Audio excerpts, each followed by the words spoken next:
આજના વિડીયોની અંદર આપણે વાત કરવાની છે ઓક્ટોબર મહિનાની, અને ઓક્ટોબર મહિનો છે એ ખાસ અગત્યનો હોય છે. કેમ કે ઓક્ટોબર મહિનામાં જે વરસાદો પડતા હોય ઘણી વખત આપણે ફાયદાકારક હોય અને વધારે પડતા આપણે નુકસાનકારક સાબિત થતા હોય. કેમ કે ત્યારે જે ચોમાસું પાક છે એનો હાર્વેસ્ટિંગનો ટાઈમ હોય. મગફળી ખાસ કરીને ગુજરાતની અંદર મોટા પ્રમાણમાં વવાય છે, એના પાથરા પડેલા હોય છે. સોયાબીન હાર્વેસ્ટિંગનો ટાઈમ હોય છે.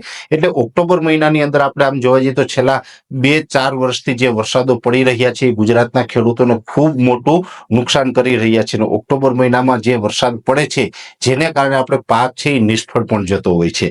ત્યારે ઓક્ટોબર મહિનાની વાત કરવા જઈએ તો આમ જોવા જઈએ તો આ વર્ષે પણ ઓક્ટોબર મહિનામાં ચોક્કસથી વરસાદ જોવા મળશે. કેમ કે જેવી રીતે મેં આપણે વાત કરી હતી કે પાછળનો મહિનો એટલે કે જે સપ્ટેમ્બર મહિનો છે એમાં તો ખૂબ સારા વરસાદો થવાના છે. ઓક્ટોબરમાં પણ વરસાદ હશે. જો કે ઓક્ટોબરમાં કોઈ હેલી જેવા વરસાદો નહીં, પણ જે ઓક્ટોબર મહિનાના વરસાદો એટલે કે જે આપણે મંડાણી વરસાદ જેને આપણે કહીએ છીએ, જેમાં થંડરસ્ટોમ એક્ટિવિટી થતી હોય અને એ બપોર પછીના સેશનમાં એ વરસાદો હોય છે કે જે ચોમાસું વિદાય લેતું હોય ત્યારે જે મોન્સૂન વિથડ્રોઅલ પ્રોસેસ ચાલતી હોય અને એ પ્રોસેસ દરમિયાન જે થંડરસ્ટોમ એક્ટિવિટી થાય એ પ્રકારના વરસાદો હશે.